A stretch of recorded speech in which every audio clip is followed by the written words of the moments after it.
উপস্থিত জানি না অসুস্থতার কারণ বা আত্মীয় সমস্যা থাকতেই পারে তাই আমি ক্ষমা চেয়ে নিচ্ছি আপনাদের কাছে।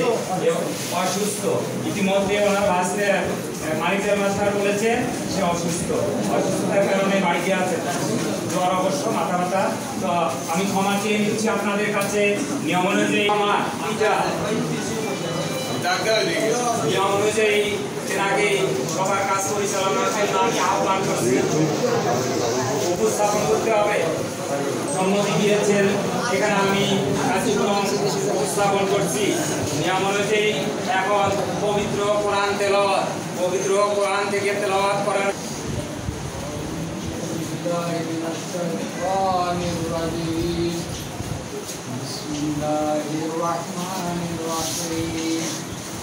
আলহামদুলিল্লাহি রাব্বিল আলামিন আর-রাহমানির রাহিম।